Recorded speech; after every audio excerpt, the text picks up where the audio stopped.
नमस्कार, मैं राहुल कठेरिया। उपराष्ट्रपति के चुनाव को लेकर इंडिया गठबंधन और एनडीए गठबंधन में घमासान मचा हुआ है। हालांकि साफ साफ दिख रहा है कि बहुमत अगर जो है किसी के पास तो वो एनडीए गठबंधन के पास है। लेकिन और अविश्वास का जो माहौल है वो भी एनडीए गठबंधन में है, यानी कि मोदी जी और शाह जी में सबसे अधिक डर है। और इसीलिए अमित शाह जी तो बाकायदा 1 to 1 विपक्षी सांसदों को भी फोन कर रहे हैं, उन्हें उनको जन्मदिन की बधाई दे रहे हैं। यानी कि मोदी और शाह इस बात की कोशिश में लगे हुए हैं कि किसी भी प्रकार से विपक्षी दलों में सेंधमारी की जा सके, क्रॉस वोटिंग करवाई जा सके। इंडिया गठबंधन के पास बहुमत नहीं है, लेकिन सबसे अधिक इंडिया गठबंधन की पौबारा है। पहला तो यह है कि अगर इंडिया गठबंधन का प्रत्याशी जीत गया तो इनकी बल्ले बल्ले, और अगर इनका प्रत्याशी हार भी जाता है, इंडिया गठबंधन का प्रत्याशी, और कुछ वोटों के अंतर से हारता है, और अगर अगर ये क्रॉस वोटिंग करवाने में सफल रहते हैं इंडिया गठबंधन के लोग, तो मैसेज ये साफ जाएगा कि मोदी और शाह की जो पकड़ है वो भारतीय जनता पार्टी और एनडीए के सहयोगी दलों में कमजोर पड़ गई है। तो स्थिति क्या है? देखिए, क्रॉस वोटिंग दोनों तरफ से हो सकती है। भाई, कांग्रेस के भी तो कुछ ऐसे सांसद हैं, उदाहरण के तौर पर शशि थरूर साहब। इनके बारे में आप क्या कहेंगे, जो अभी कुछ दिन पहले तक मोदी जी का दिन रात गुणगान गा रहे थे? शशि थरूर जी की क्या कांग्रेस के कहने पर वोट करेंगे? अपने आप में सबसे बड़ा संशय है।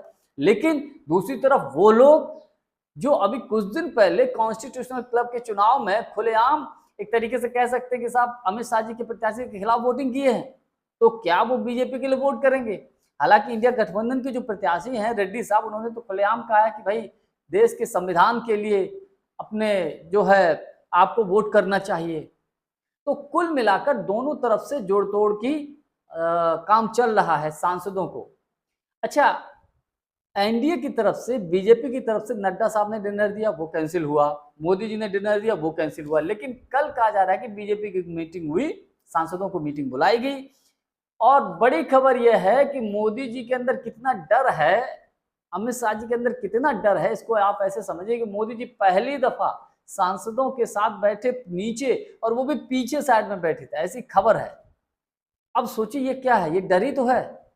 जो मोदी जी और शाह जी अपने सांसदों से सीधे बात तक नहीं करते थे, वो सांसदों के साथ बैठे हुए हैं। इससे बड़ा डर का प्रमाण और क्या हो सकता है? हालांकि खड़गे साहब ने आज अपने इंडिया गठबंधन के सांसदों को आज डिनर पे बुलाया, भोज दिया है। हालांकि वो भी अपनी काउंटिंग कर रहे हैं कि हमारे कितने साथ हैं, कितने साथ में, वो तो देखने वाली बात है। लेकिन संशय इस बात को लेकर भी है, कुछ ऐसे दल हैं जो अभी अपने पत्ते नहीं खोल रहे। उदाहरण के तौर पर अब नवीन पटनायक साहब हैं, वो कुछ नहीं बोल रहे हैं। हालांकि नवीन पटनायक जी की कितनी बुरी स्थिति की है बीजेपी की उड़ीसा में, वो हर कोई जानता है। तो नवीन पटनायक साहब क्या एनडीए गठबंधन की तरफ जाएंगे या इंडिया की तरफ जाएंगे, ये भी देखने वाली बात है। आप चले जाइए आंध्र प्रदेश की ही बात कर लीजिए। आंध्र प्रदेश में केसीआर क्या करेंगे? आंध्र प्रदेश में ही जगन मोहन रेड्डी के सांसद हैं, वो क्या करेंगे? ये भी देखने वाली बात है।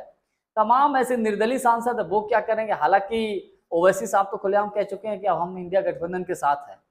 कुल मिलाकर चाहे इंडिया गठबंधन हो चाहे एनडीए गठबंधन, मैं फिर कह रहा हूं, देखिए, सबसे ज्यादा डर और अविश्वास का माहौल अमित शाह और मोदी जी के बीच में है कि अगर भले ही ये लोग जीत भी जाते हैं, इनके प्रत्याशी जो हैं, एनडीए के जो प्रत्याशी हैं सीपी राधाकृष्णन साहब, अगर वो जीत भी जाते हैं और जीत का अंतर कम रह जाता है, तो ये जाएगा कि साहब इन्होंने इनके वोट काट लिए, क्रॉस वोटिंग करा ली। और अगर खुदा न खास्ता बड़े पैमाने पर क्रॉस वोटिंग होगी इंडिया गठबंधन के पक्ष में, फिर तो मोदी सरकार के लिए खतरा पैदा हो जाएगा भैया। फिर तो हो सकता है कि इंडिया गठबंधन मोदी जी के लिए बड़ा संकट पैदा करते। अब सब चंद्रबाबू नायडू साहब क्या करेंगे? नायडू साहब तो बहुत खास मित्र हैं। इंडिया गठबंधन के जो प्रत्याशी हैं रेड्डी साहब, उनके बेहद खास मित्र हैं। हालांकि नायडू साहब ये कह चुके हैं कि एनडीए के प्रत्याशी को वोट करेंगे, लेकिन मित्र हैं नायडू साहब, कब कब कौन सा चाल चल रहे हैं कोई कुछ नहीं कह सकता। कुल मिलाकर आज आखिरी रात है और कल वोटिंग होगी, और वोटिंग के बाद क्या डिसीजन आता है ये देखने वाले सवाल है। लेकिन अपने आप में मैं ये जरूर कह सकता हूं कि कम कोई नहीं है। लोग, तमाम सोशल मीडिया के इन्फ्लुएंसर ऐसा बोल रहे हैं कि साहब इंडिया गठबंधन खेला कर देगा। ठीक है, खेला कर देगा, मोदी शाह भी तो खेला कर सकते हैं। लेकिन इतना मैं जरूर दावे के साथ कह सकता हूं फिर कह रहा हूं कि डर का माहौल अगर है तो वो एनडीए गठबंधन में ही है। इंडिया गठबंधन में ज्यादा डर का माहौल नहीं है। जानकारी हमारी आपको कैसी लगी कमेंट्स करके हमको जरूर बताइएगा। बहुत बहुत धन्यवाद। नमस्कार।